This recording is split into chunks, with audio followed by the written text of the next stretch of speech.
10864. Stations your final time cue will be with 15 seconds until airtime. Mark, 15 seconds until airtime.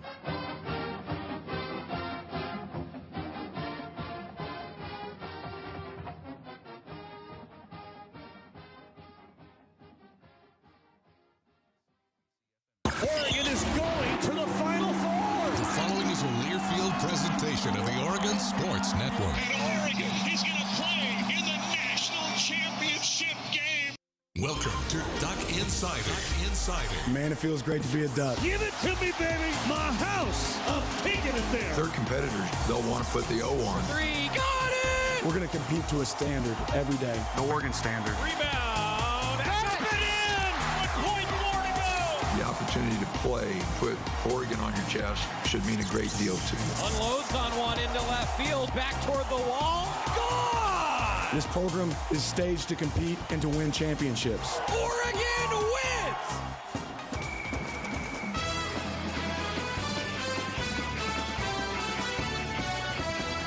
This is Duck Insider on the Oregon Sports Network from Learfield, presented by On Point Community Credit Union. Better banking, local solutions. Live from the Country Financial Studio, let's talk Oregon athletics.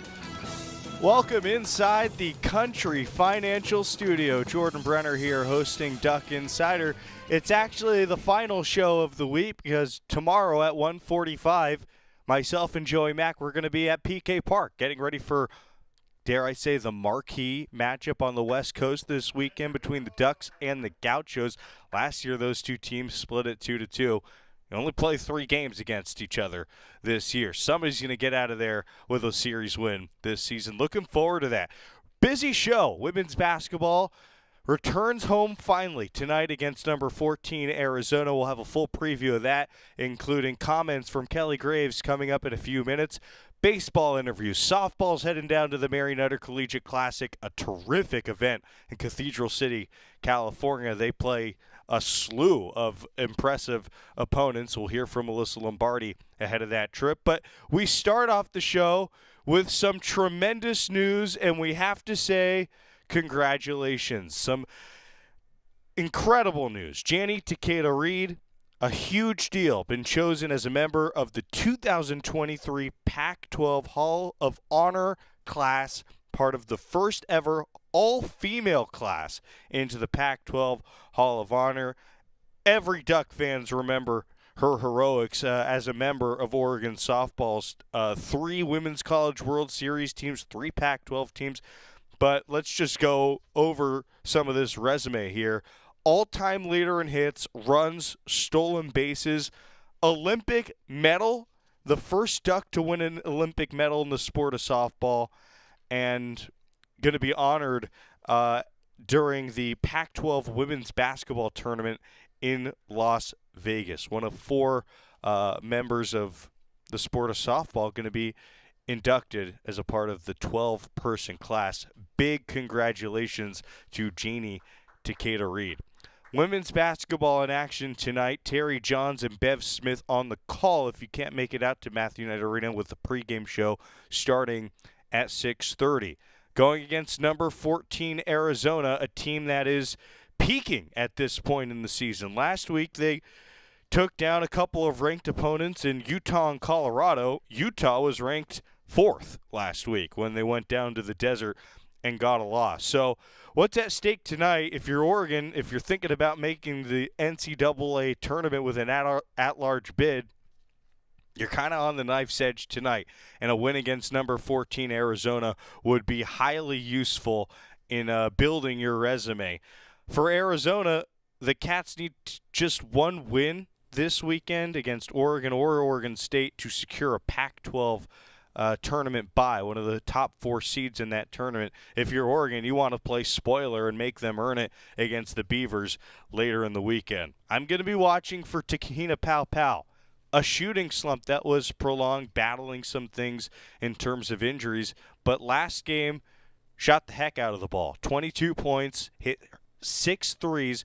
Both were season highs for Te-Hina Paopao. Hopefully she can build on that performance against Arizona tonight as the Ducks look to even the season series with Arizona. Kelly Graves met with the media. Let's go to him. He's got a lot to say. Kelly Graves. Grace ankle, high ankle sprain? Or... I don't know exactly which part of the ankle it is, but it's bad enough to where it's still no weight bearing. But not a procedure requirement?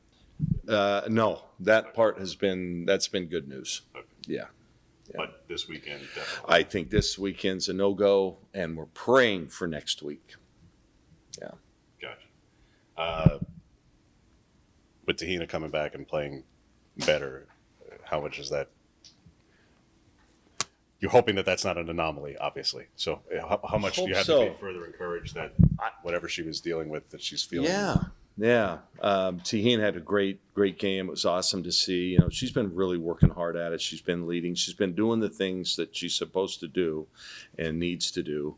And it was just good to see her have some success. And hopefully that confidence, will continue. She's in a really good headspace right now. What metric or what performance aspect, Kelly, is most frustrating to you right now? Because in a lot of the advanced stats, I don't have to rattle them all off. You're aware of them. They are what they are. They're and unfortunately for you, they're keeping us happening at the same time to where it just makes the situation all the more exacerbated. But our overall metrics are keeping us in this thing, to the very end of the season, which is a good thing. But I think for us, it's just it's consistency. We've talked about it from, I think, probably November when we first all started to chat.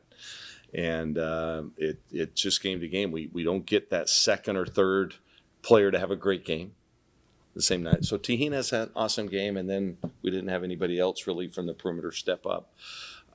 Baskets have been hard to come by around the rim. The nights we defend really well or the nights we struggle offensively. The turnovers have been an issue. I look at just this Arizona, after watching them, our game down there, tie score, 2 minutes and 20 seconds to go. UCLA, tie score, 2 minutes and 50 seconds to go. It was that way in a lot of our games. We're just not, in the end, making the plays that we need to. One here, one there, defensive end, offensive end. And sometimes those plays that we're not making are in the second quarter and the third quarter. So it's been a little bit frustrating, but our kids today, Chris was at the practice, one of our best practices we've had. You couldn't tell that we are on a losing streak right now. You would have thought that we're one of the teams chasing a championship. Offensively, when it's harder to finish inside, that can explain the field goal percentage numbers, the offensive efficiency numbers, points per possession, etc. But defensively, whether it's steals percentage, assist to turnover rate against, rebounds, effective field goal percentage against, as that's gone on over the course of the season, as much as you want to address it, and I'm sure you have addressed it, sooner or later it becomes who you are. How hard has that been to accept that this is what this team is doing in terms of defensively? Well, 27 games into the year, we are who we are right now. And we don't, with a limited bench, we just don't have a ton of options. We don't. I think it's been a lot of different things. I think size of our guards, inexperience, at key positions. It's just, we try to adjust. Our kids work their tails off. They practice hard. They have good attitudes. We're trying like crazy. And as coaches, we're trying as well. And we're trying to figure out what's going to work this game and that game and the next game and looking at last game, what could we have done better? I mean, we haven't changed our approach to the game. And neither of our players. It's just we're in one of those little spells right now that don't come along very often. And, we've just got to continue with hard work, keep grinding, and try to get out of it. You have an update on Elise and if she'll be playing this weekend? Elise? Yeah. Yeah. Actually, she had a great practice today. She's had a really good last couple of weeks in practice, and that's why, she's earned a little bit more time on the court. Mm-hmm. And hopefully, this is her senior weekend. Hopefully this is one of those magical weekends for her. You've been candid about what you think it's going to require for postseason. Obviously, that's still out there as a thing to aspire for. But short of that, is there any conversation about a willingness to pursue the WNIT if it came to that, or will you not even pursue that? Because usually that's a young team thing. We don't have a young team. Well, but we have some young players who could benefit from that. You know, my approach has always been, if somebody wants us to play, we're going to play. Because if we're not playing, they're either in the gym working on their games, or we're practicing, or, you know, whatever. I just think if somebody wants you to play, I think you play the games.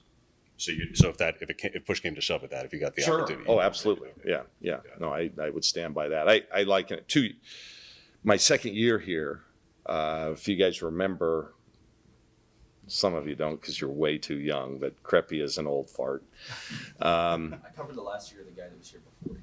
Okay, then you would remember this. We kind of limped home in the last week of the season. Jillian Aileen tore her ACL. Jordan Loetta tore her ACL. That group that year was kind of it's one of my favorite teams I've ever coached. It was a hodgepodge group that we just kind of threw together. We had a couple of freshmen, Bando wasn't a freshman, but Maite and Adi Gilden, they were freshmen, and we had a couple of fifth-year transfer, and Liz Brenner was on that team.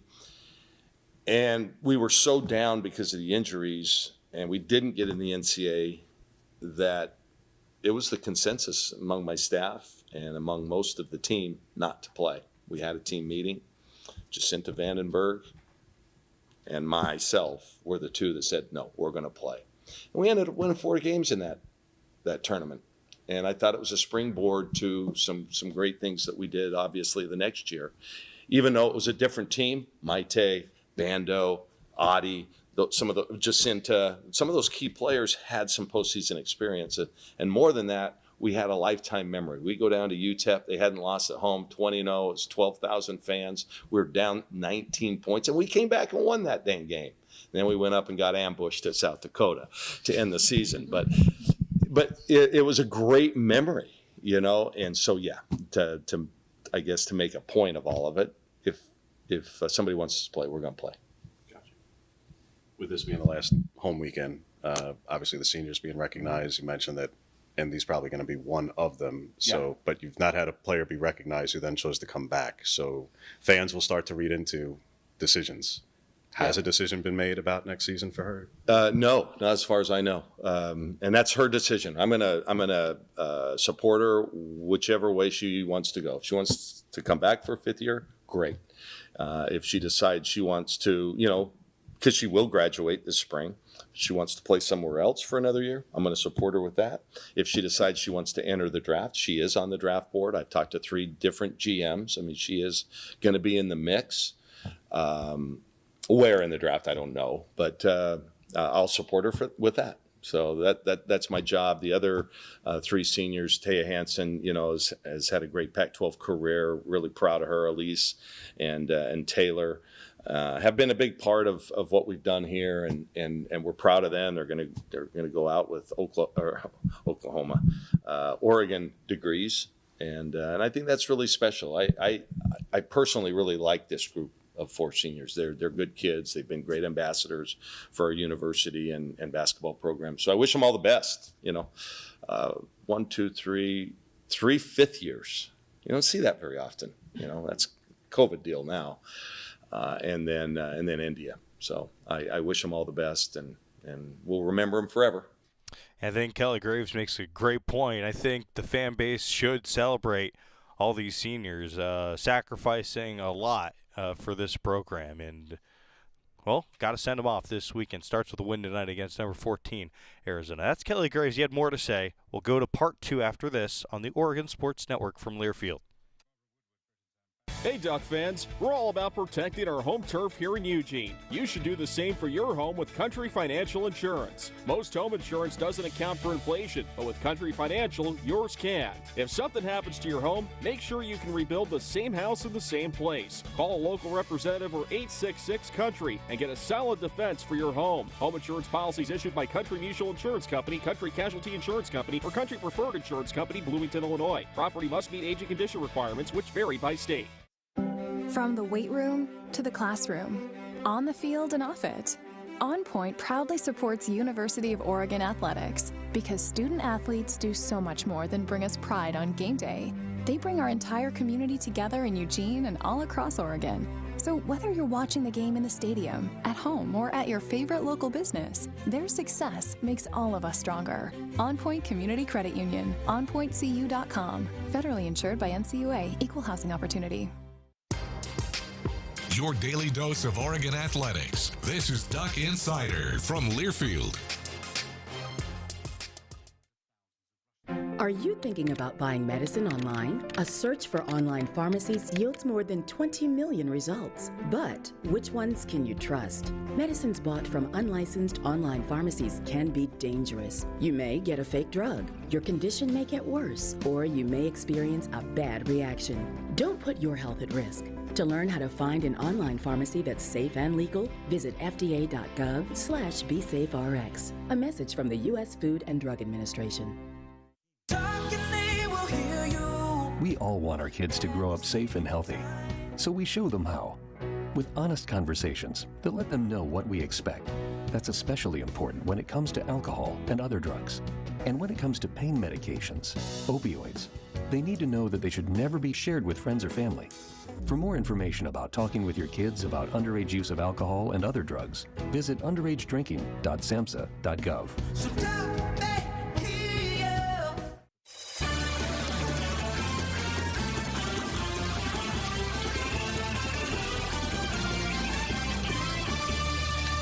Welcome back to Duck Insider in the Country Financial Studio. Duck Insider brought to you by On Point Community Credit Union. Number 14, Arizona is in town tonight. 6:30 pregame show with Terry Johns and Bev Smith. 7 o'clock tip.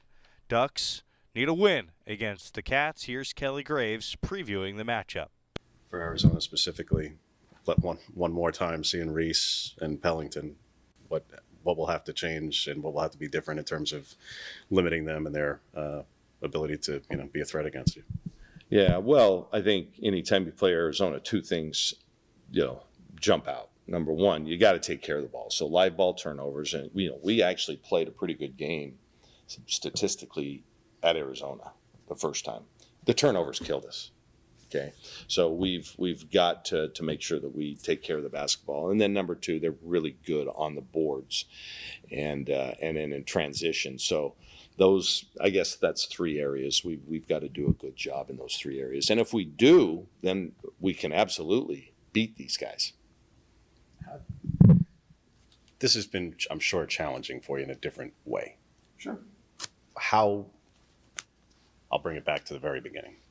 Before the season started, you gave everybody the notebooks the notebooks to put down what they were thankful for and chronicle things. I have no idea if everybody's done that every week. And I don't really follow up on it. Yeah. But on the overarching point you were trying to get there throughout the course of a year, what would you say over the last month, if you were putting anything in, whether you did or didn't, metaphorically speaking, some of the things you either learned or some of the things you were appreciative of amidst what is a really challenging time? What is, in your tenure here, the most challenging time? Yeah.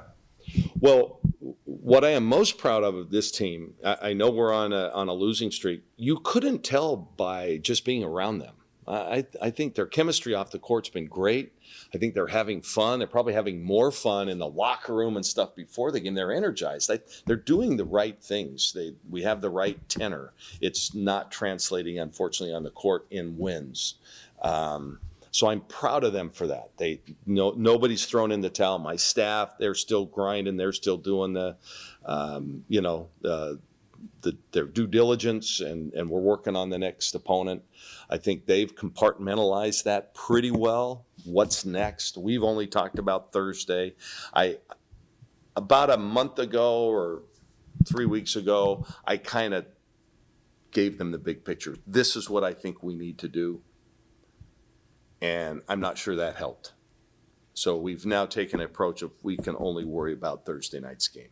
And I think if we can get Thursday night's game, I'm going to feel a lot better about Sunday. We'll feel a lot better about going into the Pac-12 tournament.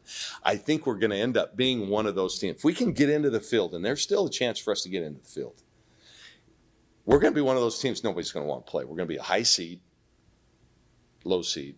I don't know. High number. High number. A high-numbered seed that somebody, if we're in their bracket, they're going to go, dang,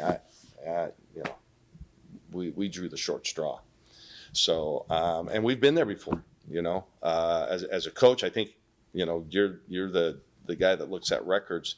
I think I've won 8 or 9, 10 games as a double-digit seed in the NCAA tournament. That doesn't happen very often. Maybe it's never happened. So if we can just get in there, I think we have the experience to be able to get our kids to believe that, hey, we can do some damage. Some other things that I wish I would have done differently, without thinking about it, I don't know. I think I've done the best job that I can do, during this. We've stayed positive, and I think our kids believe that we believe in them. So that's all I can do as coach. With 8 players available, how much do you have to kind of hope on Thursday? Because, Arizona State is the one most likely to say, 7 players is enough to play. So, how much do you have to really keep your fingers crossed, because one more theoretically, you may not be able to play. I'm playing. If we have 5 in uniform that can suit up, we are going to play. You know me well enough now to know that is the case. That is the case. If we have 5, we will play. I'm a play guy. Let's just do it. Come what may. So, why do you think the big picture perspective didn't really translate into your team taking it compared to the single game one at a time? I don't know. As coaches, you try to this is new territory for me, just personally. So I'm, it's really funny. The years we have huge success, great tournament runs, a lot of people, text you, but I'm getting more texts now from former players and coaches and others, friends, colleagues. Coach, keep your head up. You're doing the right thing. Coach, got your back. These kind of seasons happen, on and on. I'm actually having more people reach out now, which makes me actually feel really good. Okay, that people are, they don't want you to be in this kind of position, but it happens as a coach. It happens to everybody, unless your name's Gino Auriemma.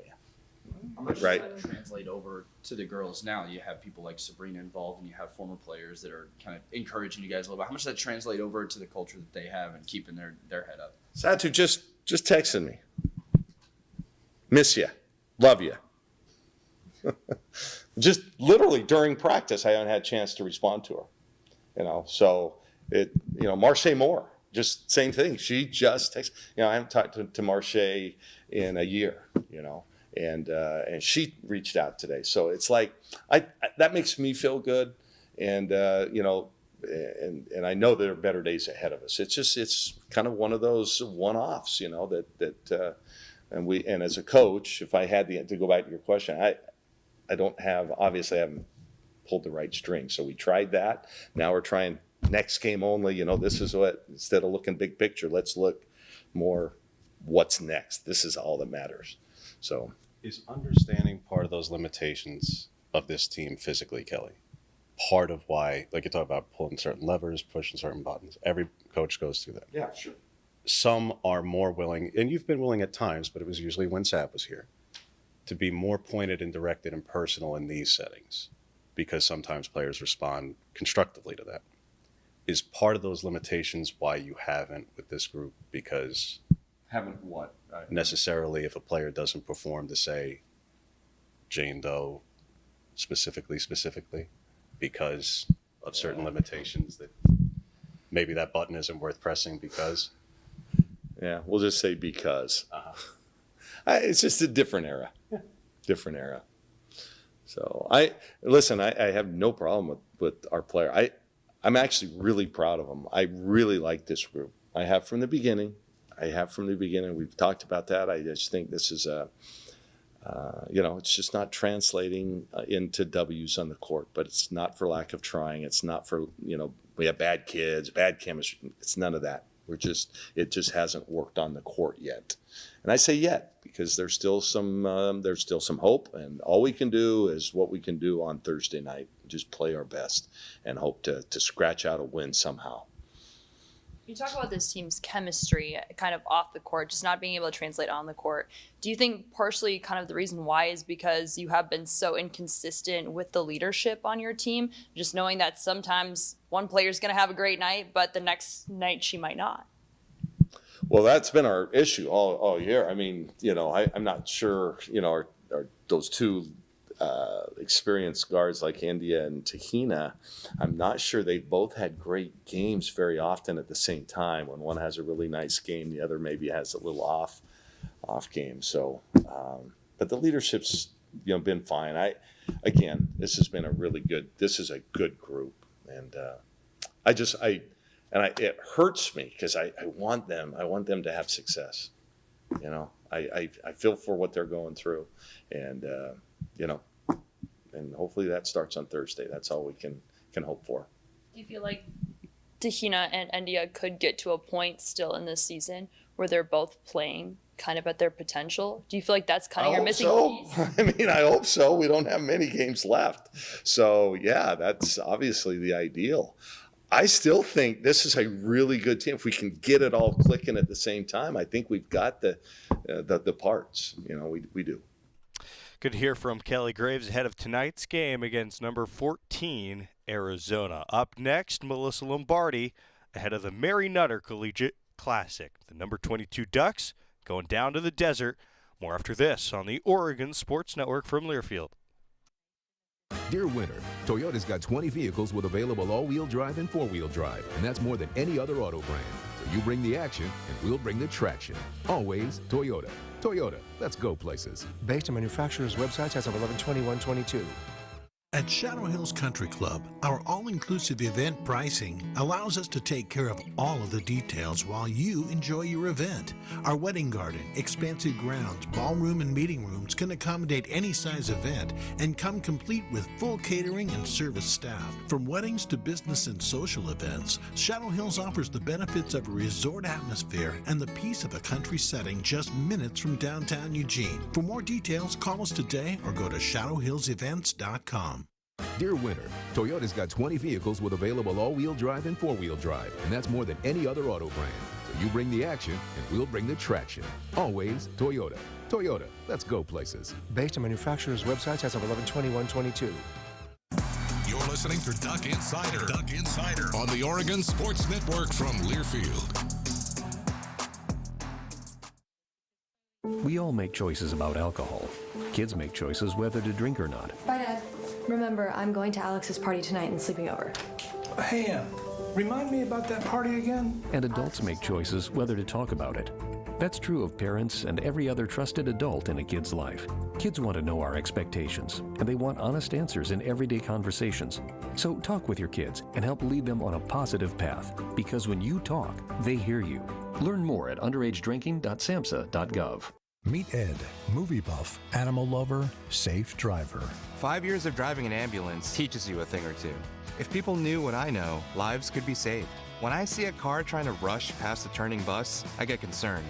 You see, when big vehicles turn right, they have to swing wide to make the turn. And that's a lesson you don't want to learn the hard way. When trucks and buses turn, let's you and I wait. It's our roads. It's our safety. Visit www.sharetheroadsafely.gov.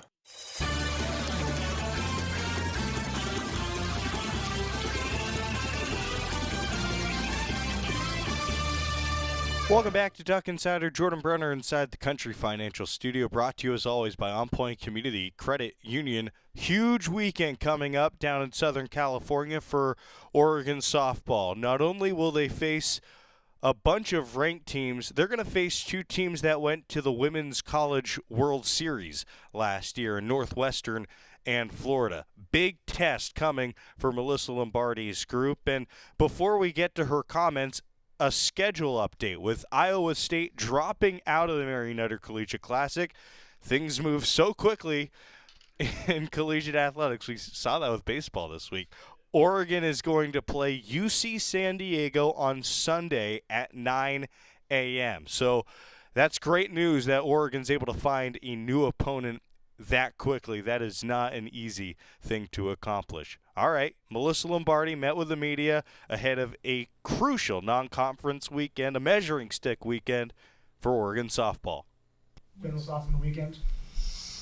I really liked how we played this weekend. I think you got to get a chance to see like what we are going to look like. That our offense was potent, that our defense was solid, and I thought our pitching was good as well.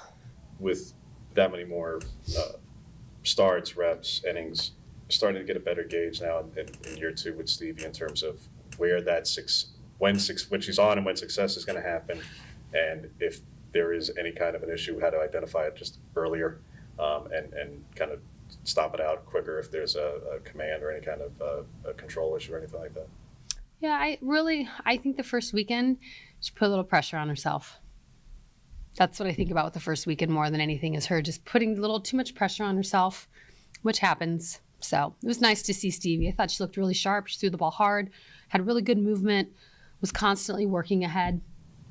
How important with that? Like, how important is a weekend like this, not just in general, but like for her when you're trying to gauge, of course, like to project out and think out for the rest of the season and plan out weekend rotations and things like that. That a lineup and a 5-game series like this weekend with a Florida team that's loaded offensively in particular. Like, how important is this weekend to getting a barometer for all those kind of things you're trying to aspire for this season? Yeah, I think this is a big weekend for us. We've talked about coming out of the gates and being able to come out quick and having a postseason mentality right now versus allowing the season to develop and then eventually get there. And so I think that's what you got to see this weekend. I think it puts us in a really good position going into Palm Springs. We're going to face tough teams from, every single game we play. So it's just having the ability to really stay focused on us as a team and not let things get too big, not try to do too much, just trust that what we have is good enough and go out and compete.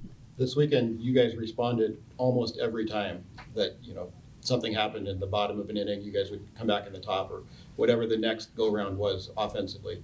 Would you attribute that to just the postseason mentality, or is that just kind of that this team has a higher floor than others and they're just able to do that and not feel the pressure and respond quickly? I think what's kind of cool is this team is an older group and they're just older and they're more experienced and I think have the ability. I think the in-game adjustment is the most important thing that you can do. Do you have the ability in the middle of the game, in the heat of the moment, to make an adjustment in that area? And I think that's what you got to see from this team this past weekend, is just the quick adjustments.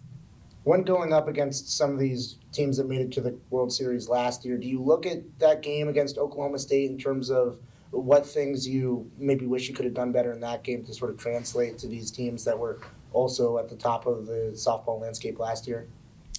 I think what's great is just coming out of, going into our first weekend and playing a team like Oklahoma State and just playing some of the tough teams that we've already played. It prepares you a little bit more for what you're going to face at Mary Nutter. Mary Nutter, every single game, you're going to play a team that's ranked, a team that went to postseason, a team that was at the World Series.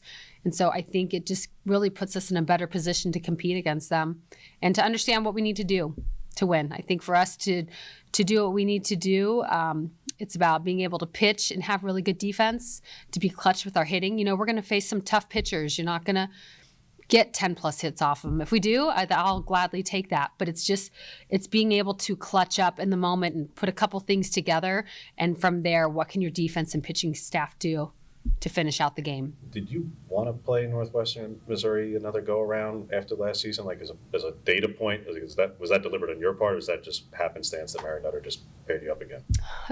We're glad to play them. I think, getting to play them last year and not getting what we wanted, to get another opportunity at them, I think this team is looking forward to it.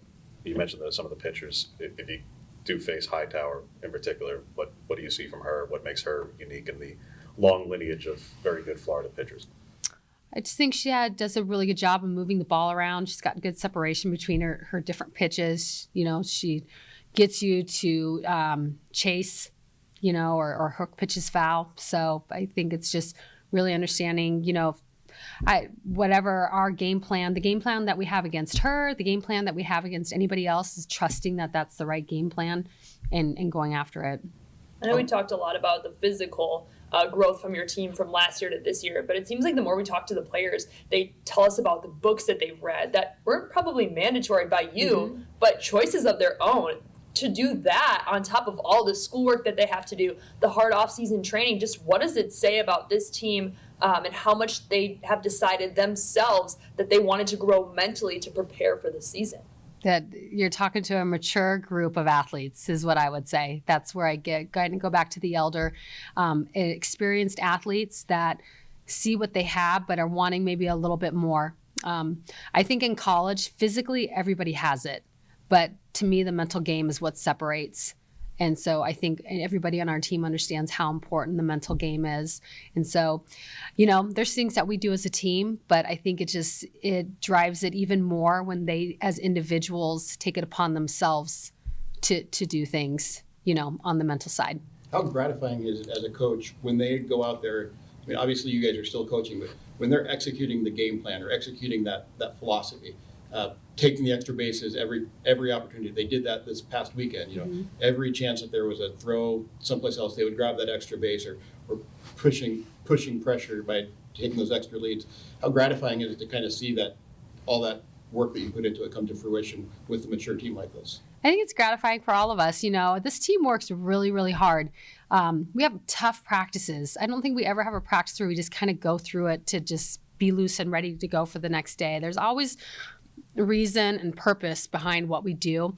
And so when you do it in practice and then it shows up in the game and they execute it, it's something we all get excited about. Not because we did it. I think we all are confident that we can do it. It's just because of the hard work that went behind it.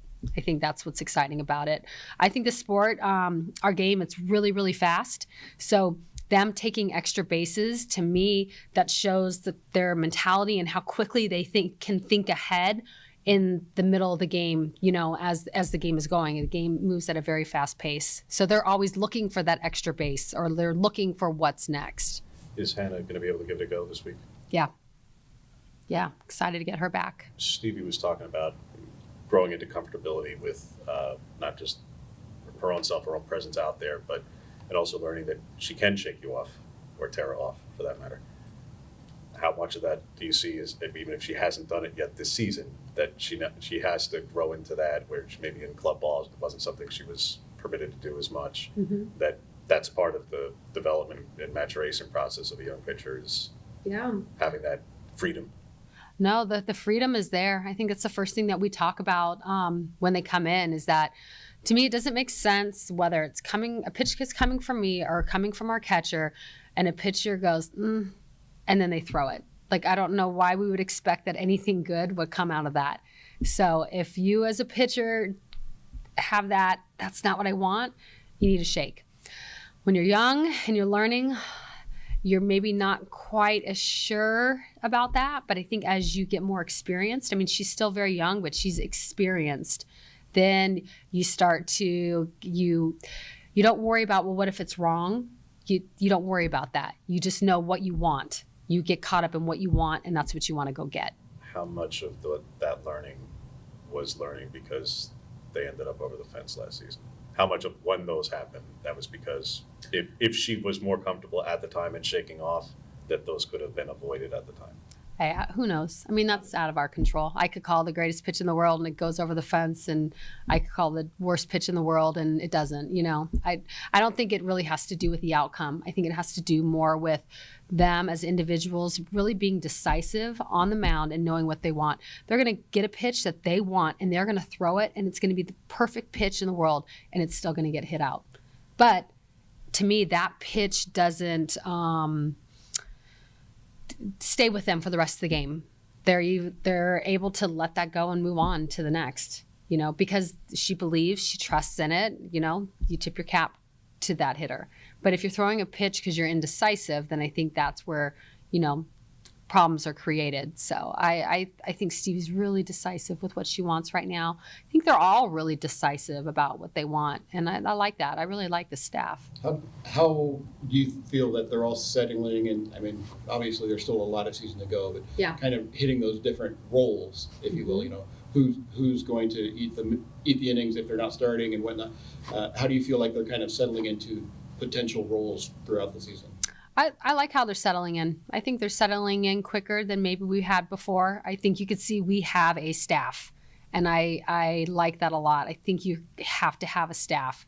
So whether it's one, getting the majority of the outs in the game, another getting lesser outs. It's not majority or less. It's not about the outs. It's about like what you are called upon to do. And I think they really believe in what they are called upon to do this year and know how they complement each other as a group.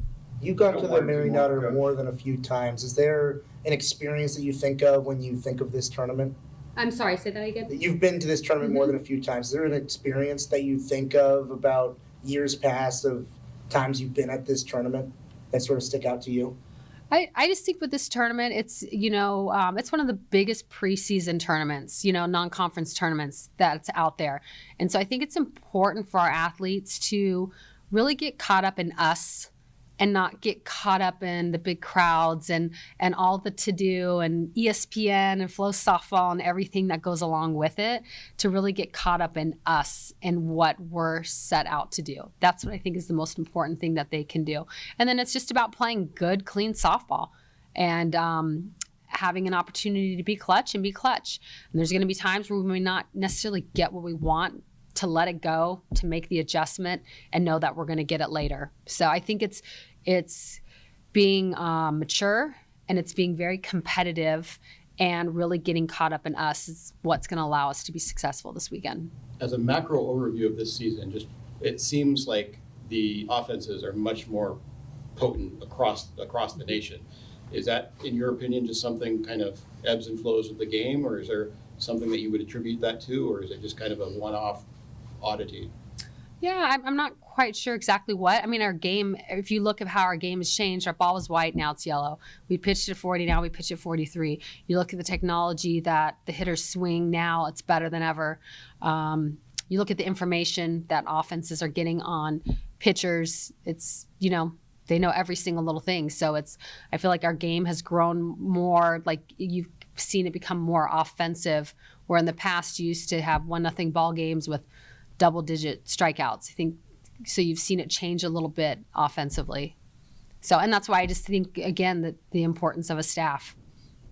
5 games coming up at the Mary Nutter Collegiate Classic. If you're planning to go to the event, good decision. It's one of the most fun atmospheres for collegiate softball all year. I'd put it up probably in the top 3. It's not going to be better than the College World Series, but it's up there. And the Ducks have a whole slew of important games coming up, starting off with Cal State Fullerton tomorrow at 10 a.m., then Northwestern at 12:30.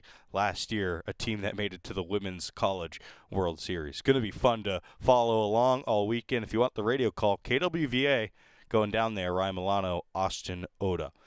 We'll get a break, come back, let's talk a little men's hoops, we'll talk a little baseball, and more. It's coming on the Oregon Sports Network from Learfield.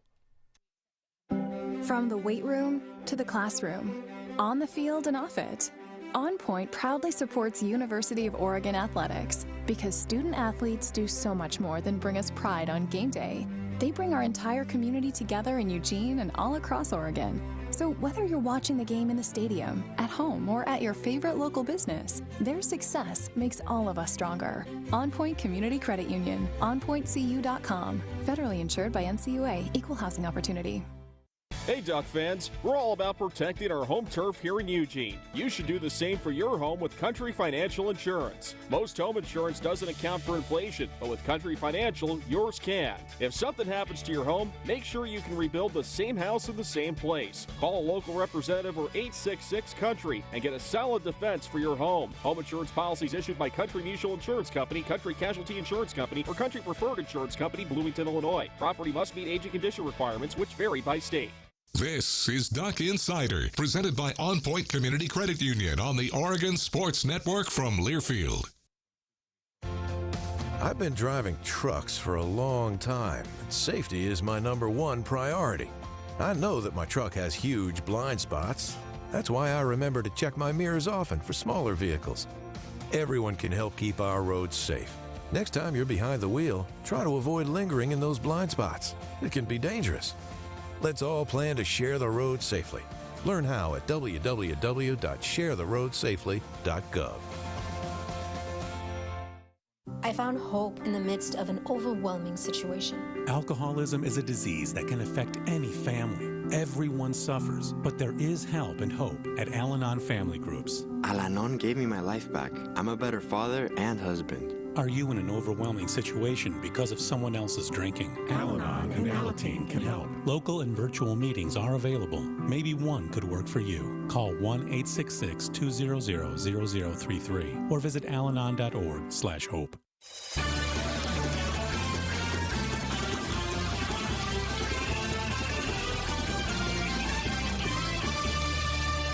Back here on Duck Insider, Jordan Brenner inside the Country Financial Studio. Duck Insider is brought to you by On Point Community Credit Union. On Saturday night at 7 with a 6:30 pregame show, Oregon basketball is going up for a rivalry game against Oregon State. The Ducks are looking for the season sweep of the Beavers. They were led in last game by 22 points from Will Richardson. It's an important game for multiple reasons. In the Pac-12 standings, Oregon is still right there competing for one of those top 4 seeds in the Pac-12 tournament. Going to need some teams above them to lose.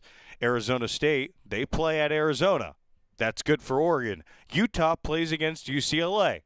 That's also good for Oregon. Oregon needing a win on Saturday, just one game for the Ducks this week. So rooting hard against those two teams and, well, rooting for a Duck victory. That's for sure.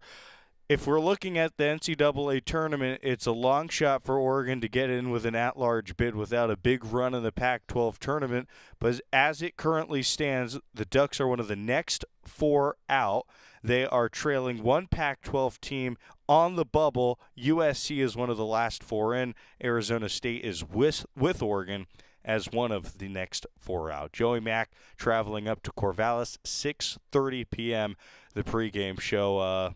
Wish we had more time for a preview. So much going on here for our last show of the week. You know, I want to shout out the Quack Video crew. At the last second, these guys had to scramble to crew 3 baseball games this weekend. It's pretty amazing how much is going on for Alex Stimson, Scott LeBounty, and that crew. Want to shout those guys out. The last 2 women's basketball Pac-12 networks broadcasts. You have baseball on the 24th. That is tomorrow. The single game against UC Santa Barbara. The doubleheader on Saturday. And then lacrosse coming later on in the weekend. Shout out to everybody who is a part of Quack Video making that possible. This will be a banner weekend for Quack Video. Amazingly busy. I want to hear from some baseball student athletes again ahead of a series against UC Santa Barbara about the Gauchos. They throw it really well. They have a bunch of arms who could be All-Americans. They have a lot of returners on their team that were in Eugene last year when the Ducks and Gauchos split the series 2-2. It is the premier college baseball series on the West Coast this weekend. We're really looking forward to it. Thrilled that it's at PK Park and the fans can get out and watch this elite baseball. 2 teams that project to be a part of the NCAA tournament field. A lot of good stuff. Myself, a lot of other reporters had the chance to talk to Matthew Grabman earlier this week. A freshman. This is our first chance to talk to him. A freshman with a really high ceiling and a heavy fastball, one that's hard to lift and get off the ground. He had a lot of interesting things to say. Great baseball mind. Let's get to Matthew Grabman. This is our first time getting to see you at least pitch in a game. Just what are you working with? What's your pitch mix? Mainly just fastball, slider, change. So kind of those 3. Your fastball has a ton of arm side movement. Is that like a specific grip, or is that just how you throw? No. Unlike some of the guys on our staff, I just grip it like a regular 4-seam. It's mainly just arm slot and then wrist positioning. It's just the difference. How hard is that to command sometimes? Like, does it get a little bit away from you? Yeah, on days, usually I find out in the first inning how much it's moving, how much I have to compensate, where to throw it in the zone. Coach Andrew's done a great job in terms of just catcher positioning to help with that. So it's usually first inning. Once I get that, I'm settled. How did you think your stuff played on Saturday? It was good. First inning was a bit rough. I think it was like 27, 28 pitches. Got the nerves out then, and then after that, I felt like really until the fourth, I didn't really have any issues. What were some of those nerves that you went into that game with? Surprisingly, bullpen, I felt completely fine. It wasn't until I kind of got on the mound where I started to feel it. And just first two pitches went really well. My issue was I'd get up 0-2 and then kind of just lose it from there. So ensuring that I don't get into deeper counts in the future would probably be the main target. You guys, as a team, put 8 or 9 true freshmen out there. I think it was 8. You guys all performed really well. Just talk about that camaraderie that you guys have as a freshman group. No, definitely. I feel like we kind of all understand that we're going to pitch this year, and we're being put in the positions that we have to compete, and I think we did that well, and we're all united in terms of just winning games.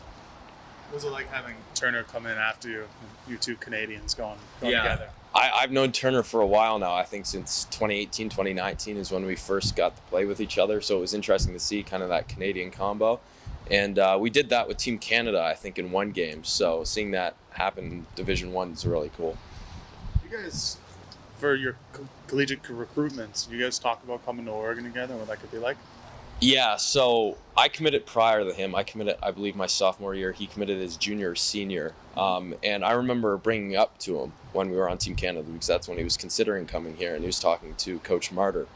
And I kind of pushed him towards it because our coaching staff is really good. Playing here is probably one of the greatest experiences of my life.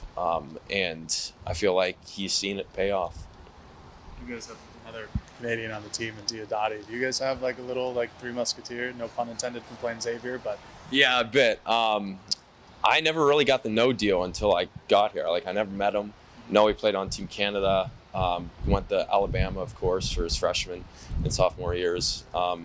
And kind of getting to know him has been really interesting. Seeing Canadian with college experience has definitely helped. Where are you looking to improve upon heading into UCSB, wherever you guys may play?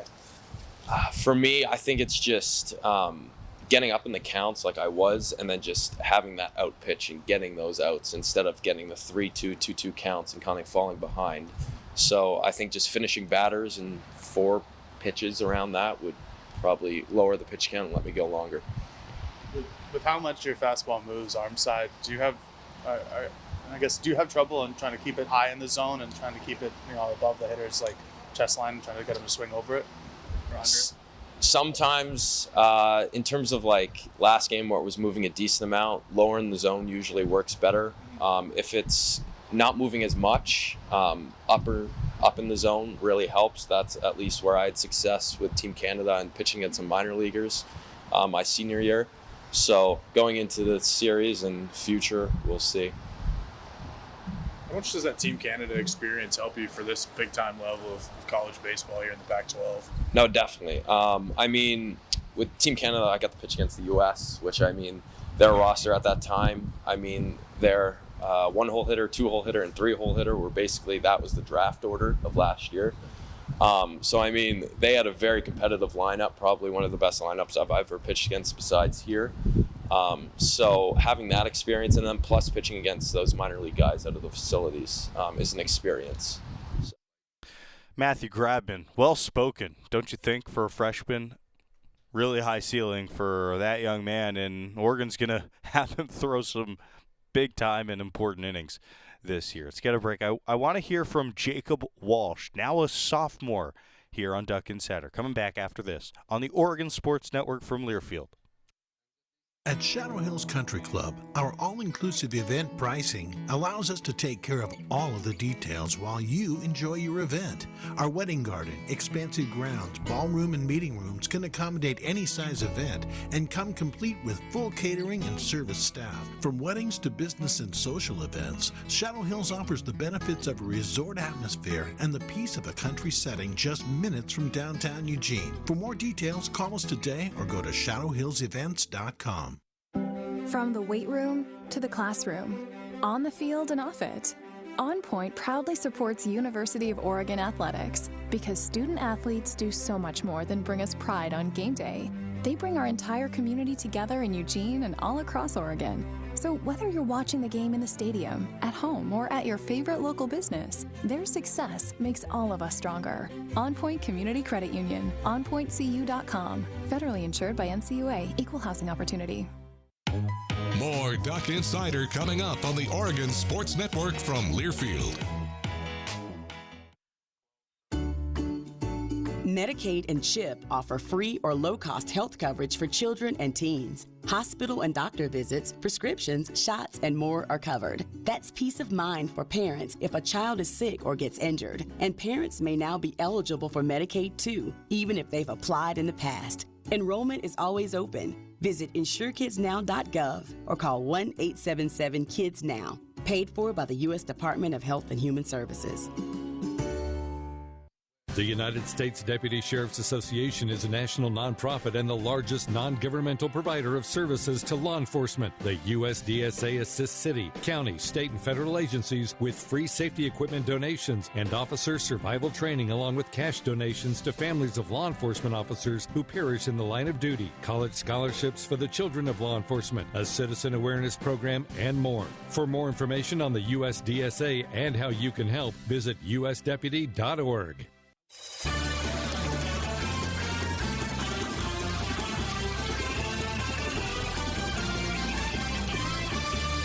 Back here on Duck Insider, Jordan Brenner inside the Country Financial Studio. Duck Insider brought to you by On Point Community Credit Union. You know, I wanted to get to Jacob Walsh, but just a little bit too much going on today. So you can catch Walsh's interview. Also, Ariel Carlson, Stevie Hansen, Taya Hansen interviews on the GoDucks.com YouTube page. All those interviews always available if we can't get to them here on the show. It'll be a busy weekend of Duck athletics. It starts, well, tonight, women's basketball against Arizona. If you can't make it to the game, Terry Johns and Bev Smith on the call. 6:30 pregame show, also streaming on Pac-12 networks. And women's basketball will have Arizona State later on in the weekend. Baseball with Santa Barbara tomorrow afternoon, an early first pitch, an excuse to get away from work early and get out to PK Park. 1:45 p.m. the pregame show with myself and Joey Mack, and that is before doubleheader on Saturday against Santa Barbara, an important series, one of the best teams on the West Coast. Track and field is in Seattle, women's beach volleyball in Tucson, softball at the Mary Nutter Collegiate Classic. What else could you want? Huge weekend of Duck athletics. I hope you enjoy. Scott Phillips, thank you. Mitchell Lee back at our studio, thank you. This is Jordan Brenner saying so long, and go Ducks. You're never completely ready to adopt a teen. For late nights writing English papers. Or your teen's music taste. For dinners where they talk more on their phone than with you. For the first time, they call you mom. You're never completely ready to adopt a teen, and you can't imagine the reward. To learn more about